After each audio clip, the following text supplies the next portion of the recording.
Welcome to Business Spotlight on WPSE Money Radio.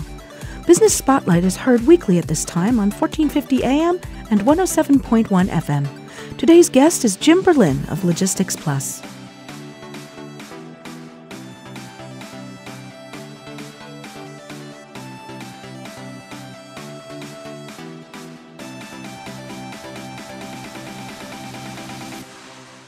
Could you give us an idea of how Logistics Plus started? LP started because I got fired from my former company for going to bat for GE, which was our customer. 6 months later, GE called and asked me to start this business, basically to handle their inbound domestic transportation. And I'm not a business guy, but I said, okay, I needed a job for one, and I figured if I started my own business, I couldn't get fired anymore. Started it up, 3 people, $120,000 one-year purchase order. We took it on a chance that we'd do well, and we did. And this year we're going to hit $120 million, so it's 1,000-time growth. It's funny, when I got fired, I worked for a trucking company called TNT Red Star Express. So what happened is I used to push the limits, trying to do the right thing for the customer, so push for quicker service and just kind of deliver the stuff. And I got a call one day from the vice president in New Jersey saying, I'm coming to see you tomorrow. I said, well, you coming to fire me or close the terminal? He goes, oh, nothing like that. So this guy, Bruce Kennedy, was the vice president of Red Star, and he comes up to Jamestown, New York, and he says, I'm sorry, we have to let you go. He says, good luck. I said, you know what? Good luck to you. You're losing the best guy you got.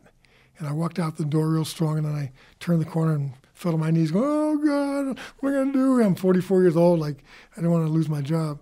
Funny, 10 years later, Bruce came to work for us and became our vice president, so it was kind of another poetic move. But it was hard. I had 2 kids in high school, one going into college, and it was a blow to your ego. But I kind of thought about it, so you know what? I did the right thing. I went to bat for a customer, for a promise we had made that wasn't being kept. So I could live with that. I mean, I wouldn't want to change that. I was happier that I stuck to my guns, and if it caused me getting fired, okay, I'll figure it out. I didn't figure it out real well until G called and offered me this thing. And I think part of why they called was they knew that they had someone that would go to the mat for them. And so we took this project on and did real well. 1 year in, we were a corporate best practice, named by Jack Welch at the Boca Raton meeting, because we'd saved him money, we'd done a lot of things.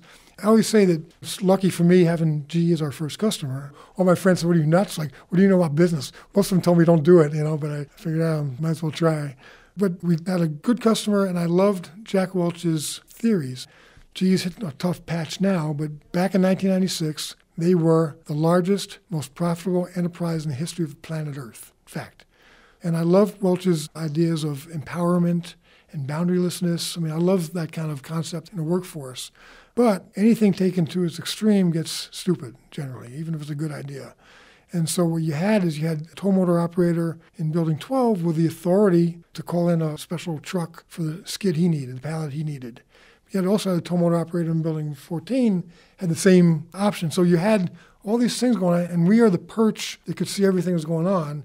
And logistics is best done under one perch. It's best done coordinated. So we could then go down and say, look, don't call in the extra truck for $500.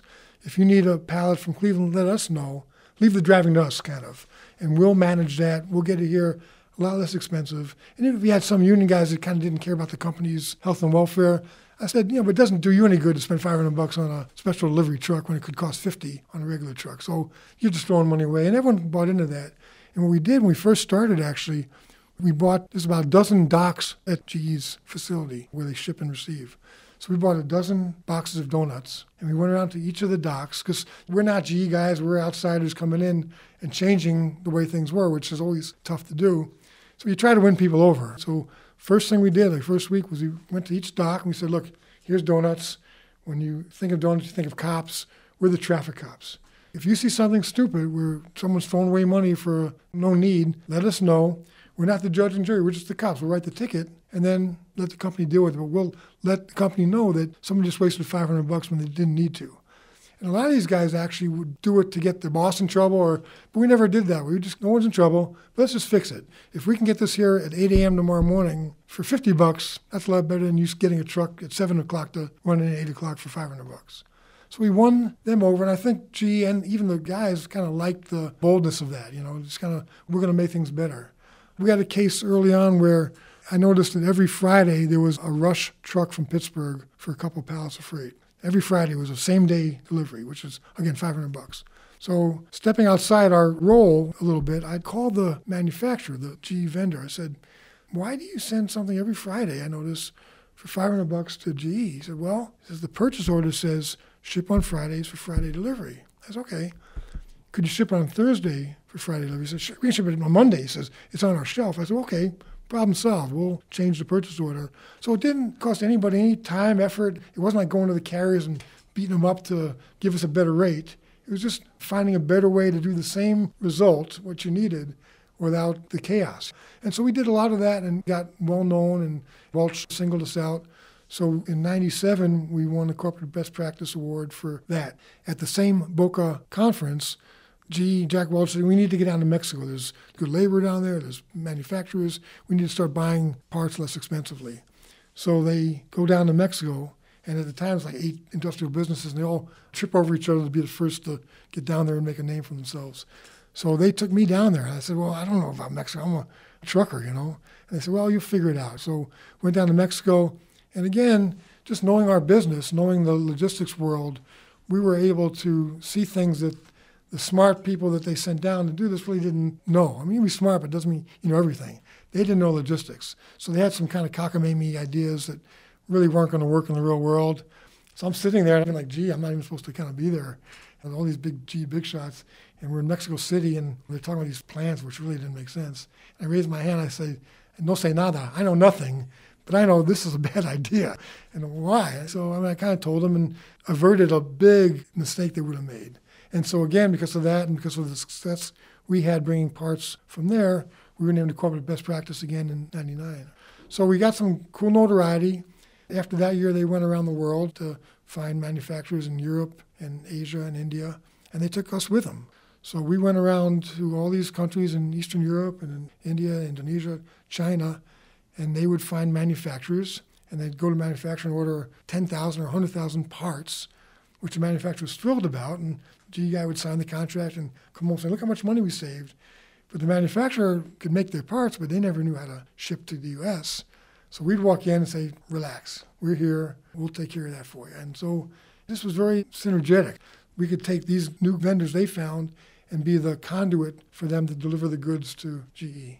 So that's kind of how we started. And then, so I'm not a business guy, but we're 3 years in, all this notoriety with GE, we're in 8 countries, we only have 1 customer. And I'm thinking, I'm not a business guy, but I know that's not a safe model. So I told our guys overseas, I said, okay, now you're in all these vendors that ship to other people besides GE, but you're 100% dedicated to GE, no doubt. But anything over 100%, find other business in case GE ever goes away, you still have a job. And so with varying degrees of success, they did. And in India, we became a pretty big company, in Indonesia and other places. So it started out with GE alone, and then the GE vendors became customers, and then GE employees were highly recruited. They would go to other companies like Textron, and they'd take us with them because they knew we did a good job. Probably the first 10 years, every customer we had a connection. No one knew it but me, but I could trace it back to GE areas where they came from or we started with them. Now it's spiraled way out of that, and GE is still a big customer 21 years later, still one of our biggest customers actually, but not the biggest anymore, and we've diversified a lot. I always say we were never GE, but we were taking from GE's rib. They kind of founded us.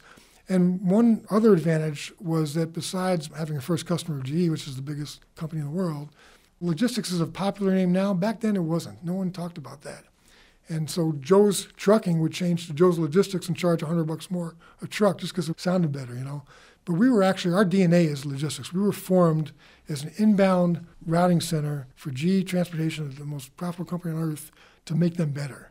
That's been my thing all along, just find a better way to do things. It's not a matter of beating up someone for price. That's not a long-term solution because eventually your freight is garbage and nobody wants to haul it. So you got to just find better ways of doing things. I'm kind of good at that, and that really was our MO to start out. I don't know if you're a Seinfeld fan, but one of the big episodes of Seinfeld was Kramerica, which was Kramer's company. I kind of joke this is like that because there's no business plan. It's a 1-year, 3-person, $120,000 deal is all that was insured, and everything else after that is just kind of luck of the draw and trying to do a good job. First off, I'm a 60s guy, which is all the free rebellion and stuff. So I lived through that, and that's kind of in my blood. But I had 10 years on both sides of the trucking business, 10 years of being a truck driver and a dock worker, 10 years of being a boss, I hated both sides of that. I remember one time I was driving a truck, I screwed up, and the boss yelled at me, he said, I don't pay you to think, I pay you to drive. I said, easy then, man. You tell me what to do. So easy for me, I'll turn my brain off, and I'll go where you tell me to go. I'll be an automaton. I never liked that concept. And then when I came a boss, and a driver would say, you don't pay me to think. Oh, yeah, I do. I said, I pay for all of you. I'm not out there. You decide.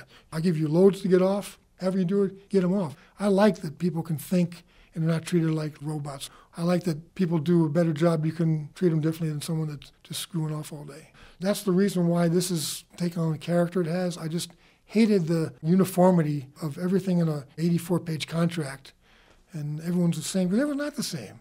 You got to know the approach that works. We are a service business.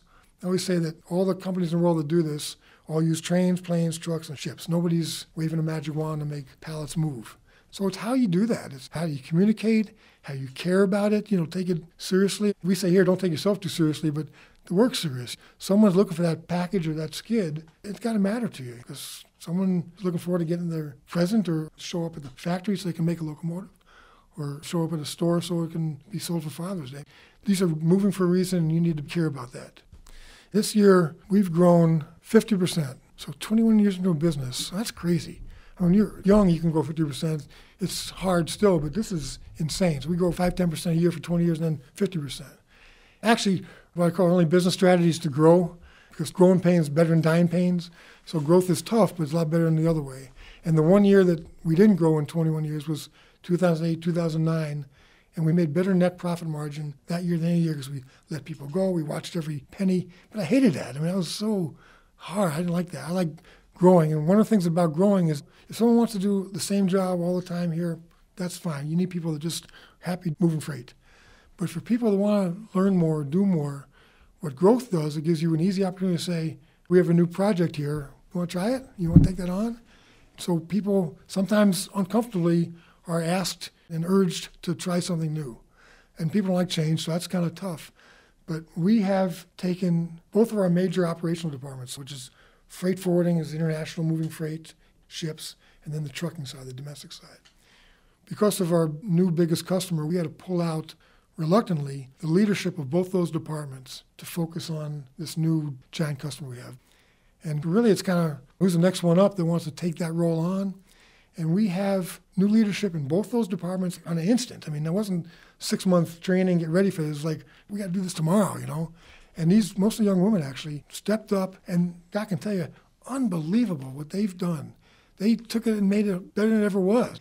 And it was fearful on my part because we're pulling out the tried and true leadership of those departments.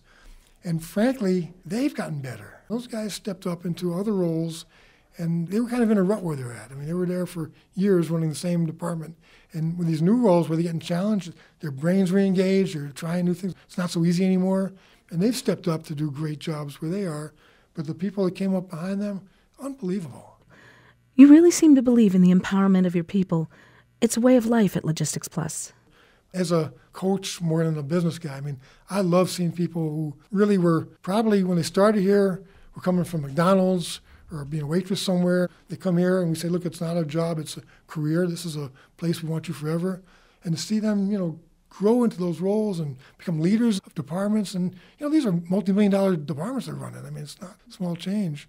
And it's, to me, the most fulfilling part of this whole thing is seeing that people become something.